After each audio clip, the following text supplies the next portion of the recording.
Father Miguel Plata was no ordinary man, and his story is not one of serene faith, but of a soul forged in the fire of despair that ravaged Michoacan in the early 2000s. Before we delve into this darkness, I must ask for something from the bottom of my soul. This narrative needs to be heard, and for it to reach more people, I ask that you subscribe to the channel. Our goal is to reach 1,000 souls united by these stories. Please also comment what city or country you are watching from, so we know how far the voice of the forgotten can travel. Miguel's journey begins here, in a humble parish, where his hands both held the rosary and helped repair the roofs of his parishioners' homes, his white cassock constantly stained by the dust of a land that God seemed to have abandoned to its fate.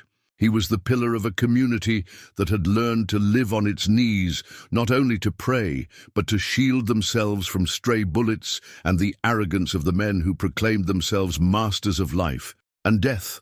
Miguel, with his firm voice and compassionate gaze, used the pulpit not as a throne, but as a trench. His masses were an act of peaceful resistance, where every word of hope was a direct affront to the La Familia Michoacana cartel, whose shadow stretched over every street and every home. For the young people, especially the group of catechists he guided with paternal affection, Miguel represented the only authority figure not corrupted by fear or money. He taught them about angels and saints, while outside, demons of flesh and bone held sway. His faith was a practical tool, an anchor in the midst of the storm of violence. He organized food drives, mediated local disputes, and offered comfort to mothers who wept for their missing children. Miguel firmly believed that kindness, no matter how small, could erode the mountain of evil that surrounded them. He saw divinity not in distant heavens, but in the face of every hungry child he fed, in every elderly person he listened to, with patience. That belief, however, was a fragile flame against the merciless wind of human cruelty. He knew the dangers, he felt the tension in the air, but he refused to yield to despair, believing it was his duty to stand firm, like a lighthouse, even as the darkness threatened to swallow everything around him. The town in Michoacan, where the story unfolds, was a purgatory on earth. The unpaved streets kicked up an ochre dust that seemed to cover everything in a layer of resignation. The houses, painted in colors that were once vibrant, were now faded by the sun and neglect, many displaying makeshift altars in their windows, with candles burning day and night like a silent plea for protection. Miguel's church, an old building with cracks that looked like exposed veins, was the beating heart of that place. Its stained glass windows, though dusty, still filtered the sunlight, casting images of saints upon the worn wooden pews, a constant reminder of a divine glory that seemed increasingly distant from the brutal reality surrounding them. The atmosphere was permanently charged with a palpable fear. The silence of the nights was often broken by the distant sound of truck engines, or by gunshots that no one dared to investigate. People communicated through glances, through gestures, for words could be dangerous, easily twisted and carried to the wrong ears. The presence of the La Familia Michoacana cartel was omnipresent, manifested not only in the armed men who patrolled the streets with impunity, but also in the corruption that infiltrated the local police and politics. In this landscape of helplessness, the figure of Father Miguel was an anomaly. A man who dared to speak of justice and dignity when such concepts had become unattainable luxuries for the majority of the population. Miguel, however, nurtured a particular hope in his group of young catechists. They were teenagers full of life, with dreams that stretched far beyond the oppressive borders of the town. He saw them not just as the future of the church, but as living proof that innocence could still blossom in that soil poisoned by hatred. He invested his time and energy in them, teaching them music, history, and above all, the importance of compassion. They were his masterpiece, the embodiment of his faith in humanity. The affection he felt for them was deep, almost paternal, and he protected them with the ferocity of a lion, oblivious to the fact that soon It would be this very devotion that would drag him into the depths of hell. The preparation for the annual feast of the town's patron saint was the only time the community allowed itself a breath of joy. The streets were decorated with colorful banners, the smell of traditional food filled the air, and music broke the usual tense silence. Miguel and his catechists were at the center of the preparations, rehearsing songs for the festive mass and organizing activities for the children. There was a sense of fragile normalcy, a moment of collective peace that everyone desperately clung to. For Miguel, seeing the smiles on the young faces was the reward for all his struggle, the confirmation that it was worth continuing to resist, to believe in a better tomorrow for them all. That week, the church became an even more vibrant sanctuary. The candlelight seemed brighter, the prayers felt stronger, and hope, such a rare feeling, dared to show itself openly. Miguel watched his protégés with a quiet pride, seeing in their eyes the promise of a future, free from the fear that had paralyzed so many generations. He felt like a diligent shepherd, guiding his flock through a valley of shadows, confident that he could lead them safely to the other side. It was the calm before the storm, the last spark of light before the deepest, most overwhelming darkness would fall upon his life, transforming the man of God into an instrument of a much older and more relentless justice. The patron saint's festival, which had begun as an oasis of joy, transformed into a scene of horror in the blink of an eye. The sound of folk music was brutally replaced by the roar of engines from 3 old trucks that stormed the church square, kicking up a cloud of dust and panic. Masked men, armed with rifles, jumped from the vehicles with terrifying efficiency. The people screamed and scattered, but the target was clear. They moved toward the bandstand, where the young catechists, frozen in fear, still held their musical instruments. Miguel, who was just a few feet away, felt his blood run cold. He tried to run towards them, a useless scream dying in his throat, but he was knocked down in the chaos, forced to watch, helpless, as his children were grabbed and thrown into the back of the trucks like sacks of grain, disappearing into the dark of night. The silence that followed was more deafening than any scream. The square, once full of life, was now littered with trampled banners, spilled food, and an overwhelming desolation. Mothers and fathers desperately searched for their children, and the relief of finding them was immediately followed by the shared pain for those whose children had been taken. Miguel, his face dirty with soil and his heart in pieces, got up mechanically. His first reaction was to run into the church, falling to his knees before the altar, begging God for a miracle, for a sign, for anything. His prayers were a desperate murmur, interrupted by the sobs of parents who came, in seeking answers from the man who had always had them. But for the first time, Father Miguel had nothing to offer but his own despair and a faith that was beginning to shatter. Later that night, covered in dust and anguish, Miguel went to the local police station, a small, dimly lit building that reeked of mildew and defeat. Captain Morales, a middle-aged man with exhaustion etched onto his face, listened to his account with an expression of practiced helplessness. He offered empty words about investigations, limited resources, and the dangers of the cartel. Between the lines, the message was clear. There was nothing to be done. It was a warning for Miguel to back down, to accept the loss as so many others had. It was in that moment, under the weak, yellowish light of the police station, that Miguel understood the true depth of his abandonment. It was not just God who was silent. The laws of men had also fallen silent, leaving them alone to be devoured by the wolves. The days that followed were a torture of waiting and agonizing hope. Miguel organized prayer vigils that lasted through the night, the candlelight reflecting the fear in the eyes of the faithful. With each passing hour, his prayers became less of a request and more of an accusation, a furious questioning of a heaven that remained mute. The answer came not in the form of a miracle, but in the most profane and cruel way imaginable.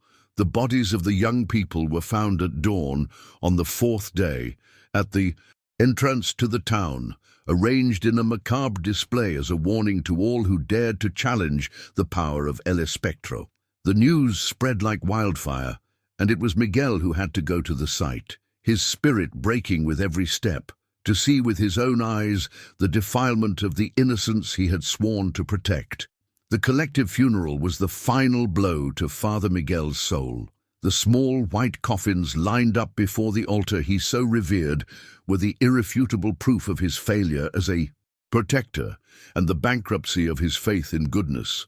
The mother's wails echoed in the church, and each sob was a hammer blow to his chest, forging his pain into something harder, colder, an incandescent rage. As he sprinkled holy water on the caskets, his gaze fixed on the statue of the crucified Christ. He no longer saw forgiveness in the Saviour's eyes, but the image of a body broken by violence, a call not to resignation, but to retribution.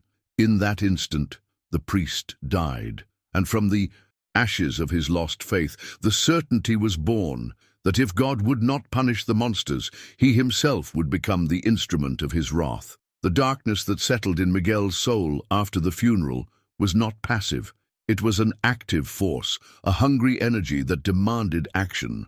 He spent the first night awake, not praying, but planning. The cassock, which had once been his armor of faith, now seemed like a useless costume. He took it off slowly and stored it in the bottom of an old chest, along with his hopes and his innocence. In its place, he wore simple dark clothes, the attire of a common man, but his eyes carried a weight that set him apart from everyone. He broke open the church's donation box, the sound of tearing metal echoing like the final shattering of his vows. The money, collected to fix the roof and help the poor, would now have a much more divine and profane purpose, to buy the instrument of his revenge. He moved through the shadows of his own town, a place he knew like the back of his hand, but which he now saw with a brutal clarity. Every dark alley, every fetid bar was part of a web of corruption he had ignored for too long. He found a contact, a man whose life he had saved from an overdose years earlier, and made the request. The exchange was quick and silent in an alley behind the market. As he felt the cold, oily weight of the pistol in his hand for the first time, a wave of nausea and power washed over him. That object was the antithesis of everything he had ever preached. It was the materialization of sin, of violence, of death, and it was the only answer he had left. If you can feel the weight of this decision, the abyss that opened before him, know that it is by sharing this story that we give voice to this pain. Subscribe so that more accounts like this are not lost in the silence. His first target was not a high-ranking soldier, but a worm who fed on the community's fear, an informant known as El Chismoso, the gossip, a young man who traded the safety of his neighbors for a few coins and the illusion of power. Miguel watched him for 2 days, learning his routine, his vices. The wait was an ordeal, a test of his newfound resolve. In his thoughts, the Holy Scriptures twisted, transforming from messages of love into justifications for wrath. Passages from the Old Testament about punishment and divine retribution hammered in his mind, drowning out the voice of his conscience, which whispered ever more faintly. He was no longer a shepherd, he was a hunter, and patience was his new virtue, sharpened by pain and hatred. The capture was surprisingly simple. He waited for El Chismoso to leave a cantina, drunk and vulnerable, and cornered him in a dead-end street.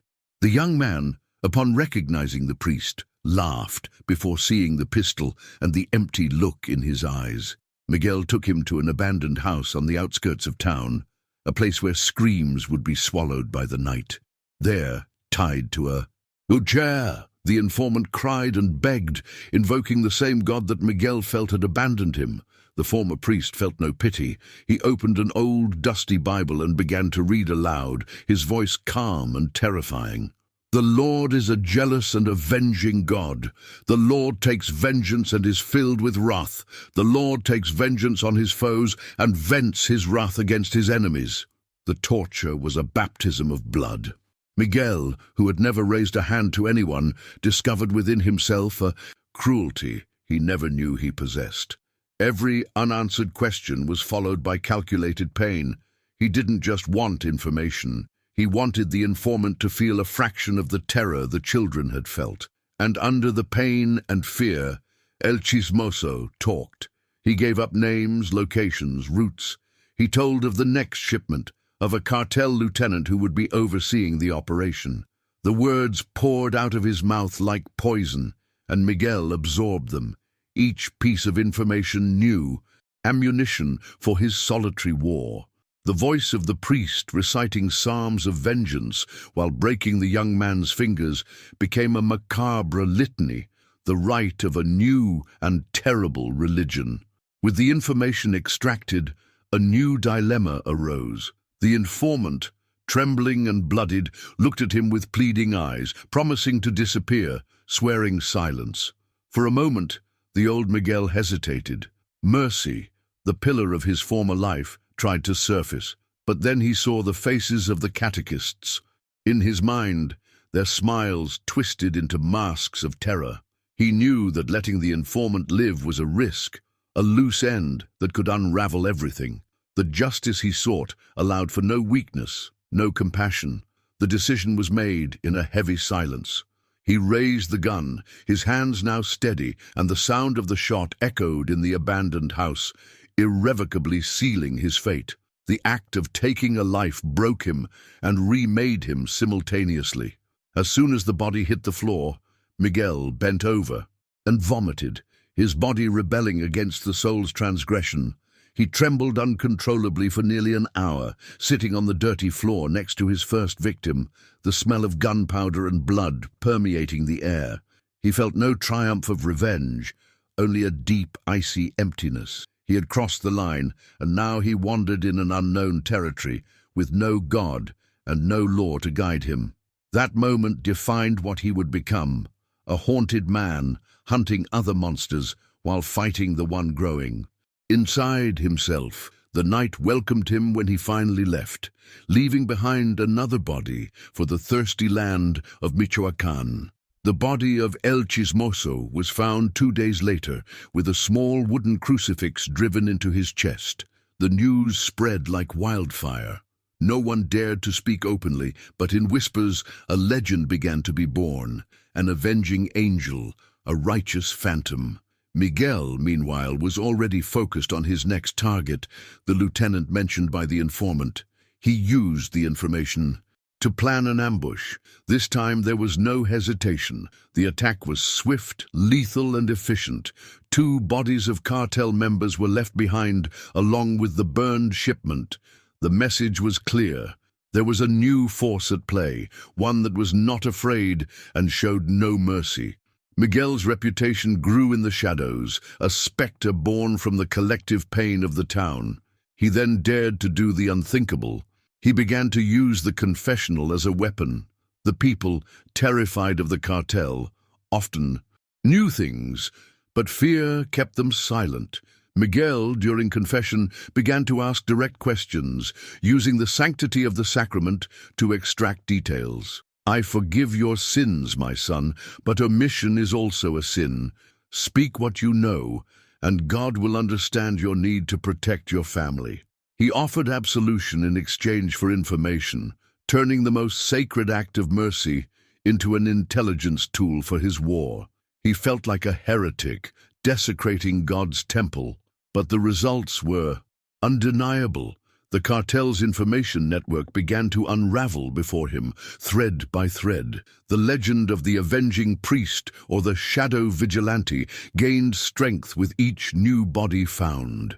They were always cartel members, always killed in an exemplary fashion, with a touch of religious symbolism that confused and terrified his enemies. Miguel moved like a shadow, using his intimate knowledge of the town and its people to remain invisible. He slept in the church sacristy, surrounded by images of saints who seemed to judge him in silence.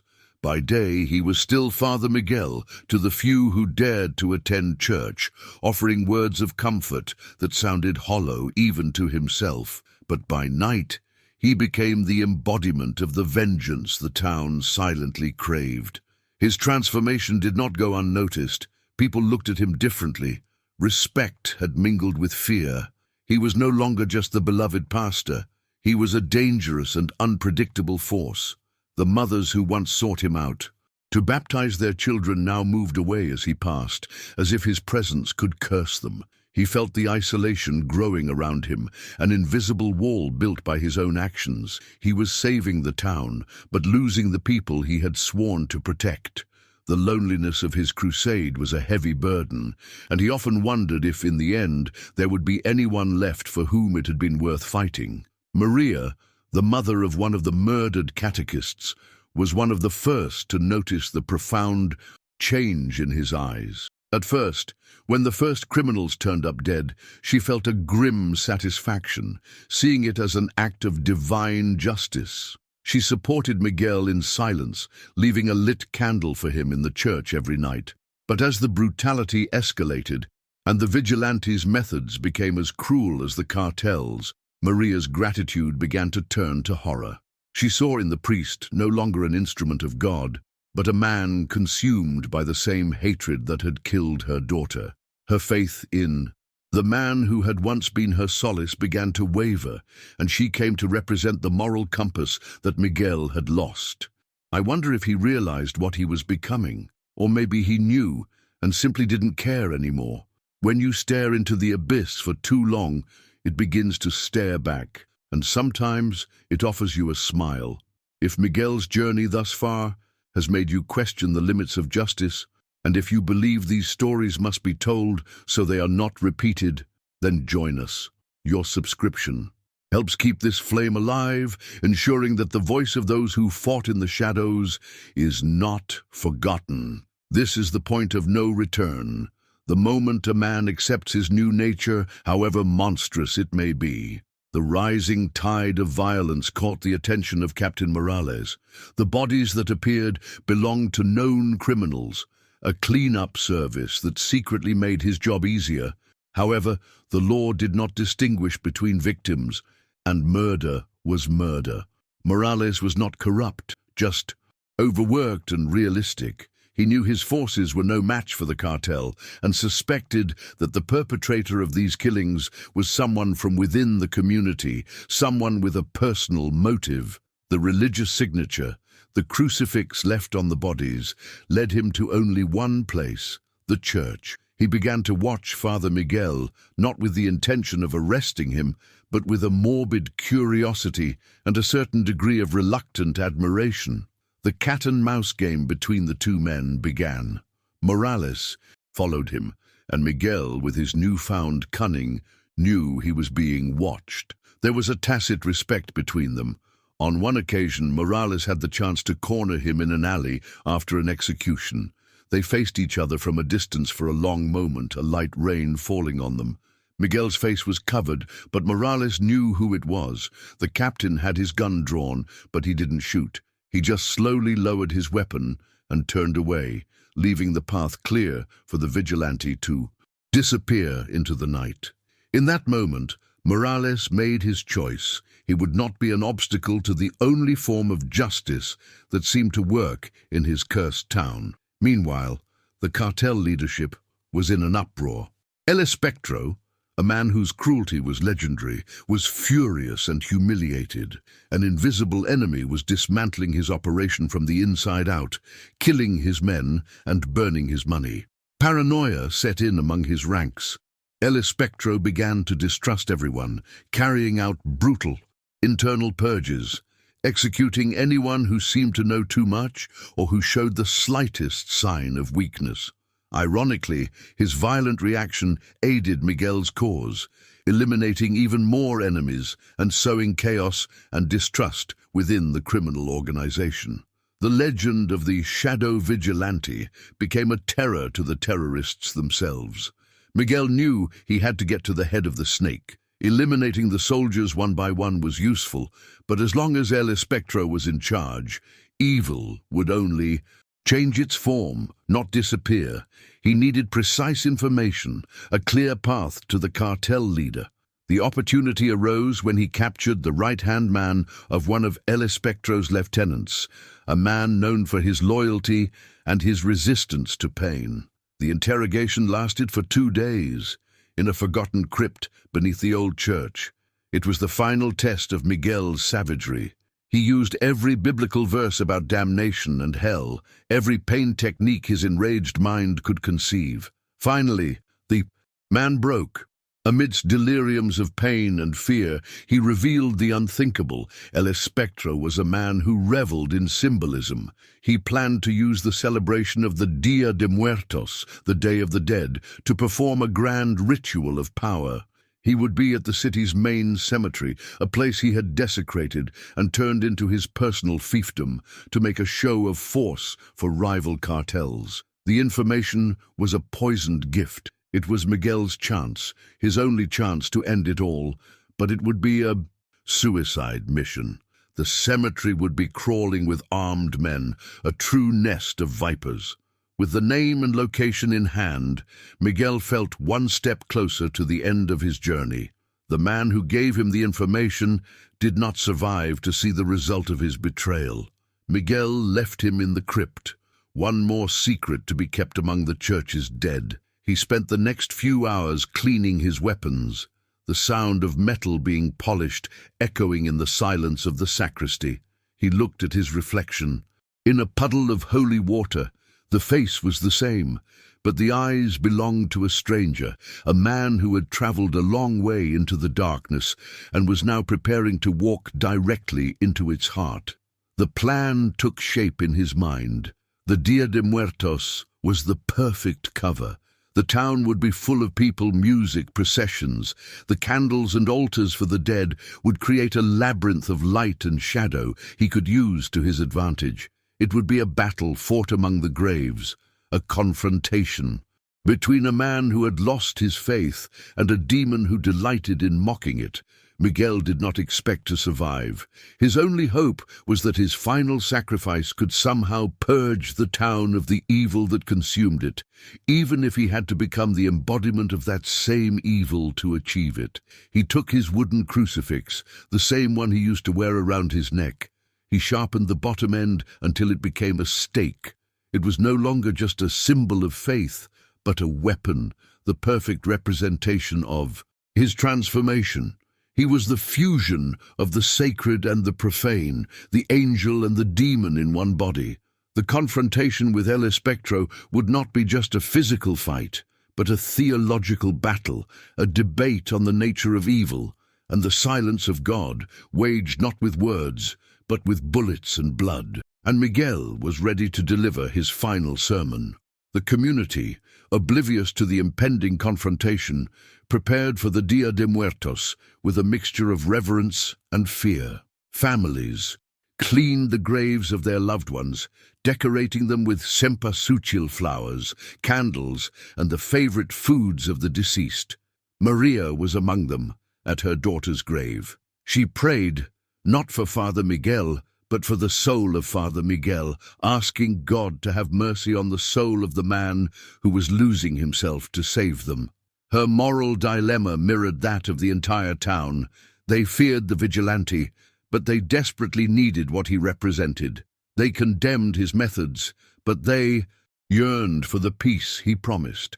The tension in the town was almost unbearable. Everyone knew that this year's celebration would be different. The cartel's presence in the cemetery was an act of desecration, and the legend of the shadow vigilante promised retribution. It was as if the entire town was holding its breath, waiting for the climax of a tragedy that had been unfolding for a long time. The smell of flowers and incense mixed with the smell of gunpowder and fear. The festival of the dead was about to become the stage for a new wave of souls to be mourned. Miguel dressed for battle. Over his dark clothes, he put on the remnants of his old life, the clerical collar, not as a sign of faith, but as a provocation, a message for El Espectro. He wanted his enemy to know exactly who had hunted him down and who would judge him. He took his weapons, the Bible, and the sharpened crucifix. He took one last look at the empty church, at the silent saints on the walls, and walked out into the night, heading toward the cemetery. He was no longer a shepherd leading his flock. He was the sacrificial lamb walking willingly to the slaughter, hoping to take the wolf with him. Miguel's journey to that point had been a constant descent into a spiral of violence and pain. Each step took him further from the man he once was, but closer to his final goal.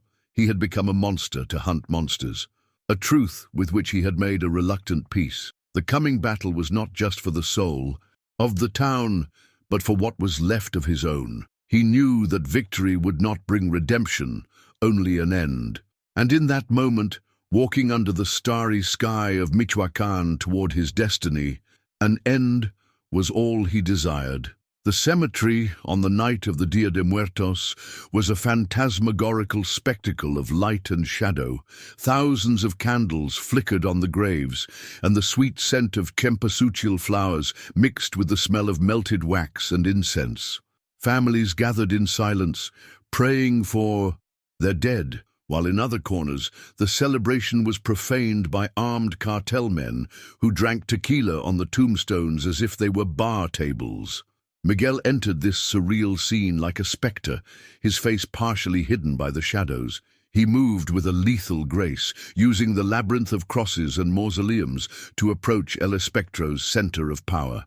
One by one, the sentinels in his path fell with the muffled sound of a blade or a swift, brutal blow, their silent deaths lost amidst the music and prayers. He finally reached the grand mausoleum in the heart of the cemetery, which El Espectro had turned into his profane throne. The cartel leader was there, reclining on a marble tomb, laughing loudly as he mocked the traditions, surrounded by his most loyal lieutenants. Miguel did not announce his presence with a war cry. He revealed it with two quick, precise shots that took down the guards beside his enemy. The music stopped. The conversations ceased. All eyes turned to the solitary figure emerging from the shadows, the white clerical collar, a shocking contrast against his dark clothes, and the smoking gun in his hand. El Espectro stared at him, a sadistic smile forming on his face. "Well, look what we have here," he said, his voice dripping with contempt. "The little shepherd has come looking for his lost sheep." Miguel's response was a hail of bullets, and the cemetery exploded into a pandemonium of violence. The shootout was savage and chaotic. Chips of marble and dirt flew everywhere as Miguel used the tombstones as shields, moving with a precision born of desperation and fury. He was outnumbered, but each of his shots was a prayer of vengeance, each movement guided by a terrifying clarity. He was hit in the side, the sharp pain reminding him of his mortality, but he used it as fuel, his resolve becoming even more ironclad. The cartel men, accustomed to terrorizing helpless civilians, were not prepared to face an enemy who had nothing to lose and who fought with the conviction of a martyr. Amidst the chaos, the verbal confrontation continued, a theological duel waged in shouts across the tombs. "Where is your God now, Father?" El Espectro laughed, reloading his golden pistol. "He abandoned you, just like he abandoned the children you couldn't protect." Miguel, pressing a cloth against his wound, yelled back, his voice hoarse with pain and hatred. "God did not abandon me. He opened my eyes. He showed me that demons like you don't deserve prayers, only the fires of hell." The battle became a clash of absolutes, El Espectro's belief in power through pain versus Miguel's new and terrible theology, where divine wrath was the only true justice and he was its sole prophet. The ammunition ran out for both of them at almost the same time. The silence that followed was filled only by the groans of the wounded. The final confrontation would be primal. Miguel charged forward and El Espectro met him. The fight was an explosion of Brutality, punches, kicks, headbutts. They rolled among the graves, knocking over crosses and crushing the offerings of flowers and bread.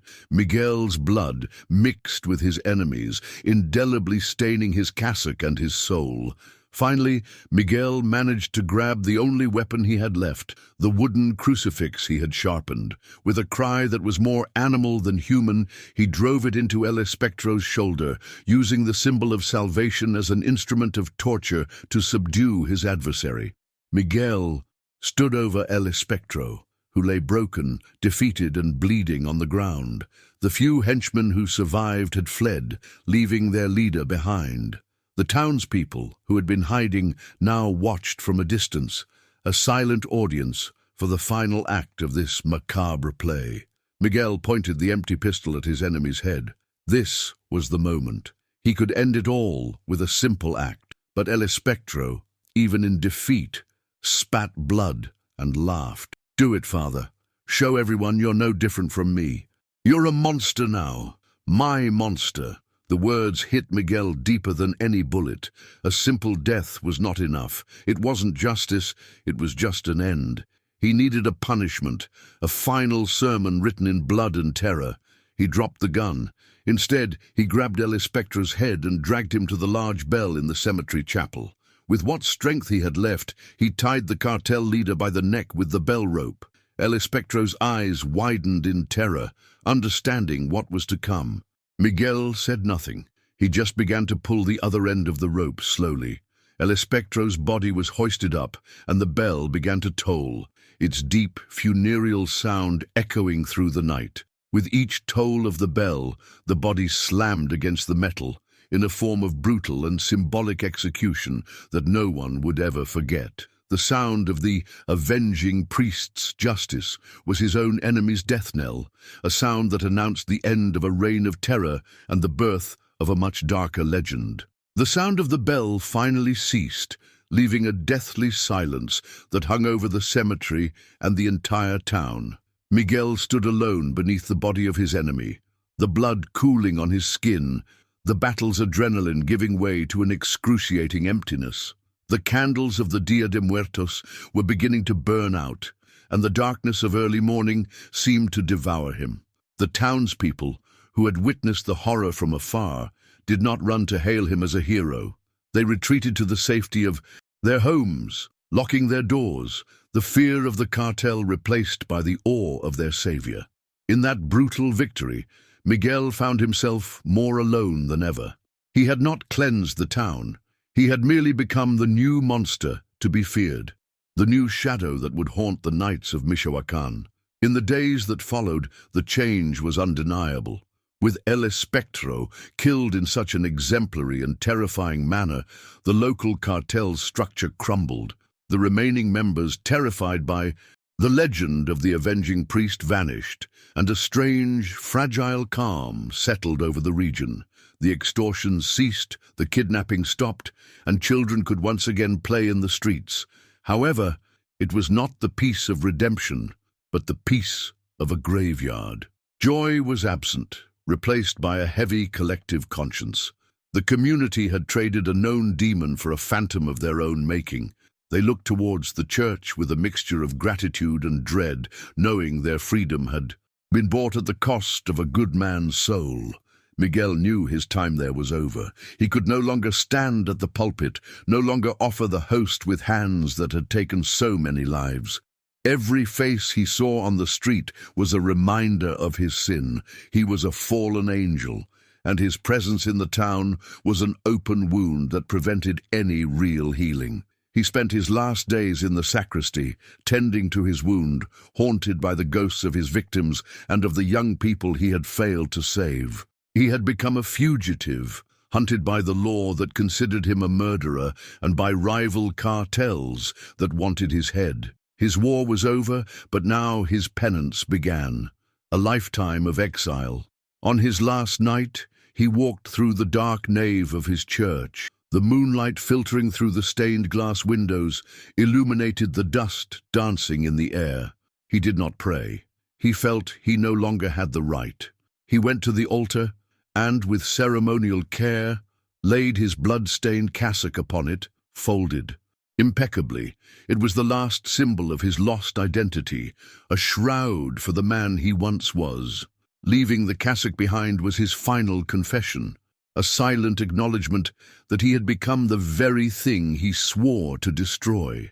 Without looking back, he walked out the back door, disappearing into the darkness, no longer as Father Miguel Plata, but as a dark legend destined to wander the desert of his own soul.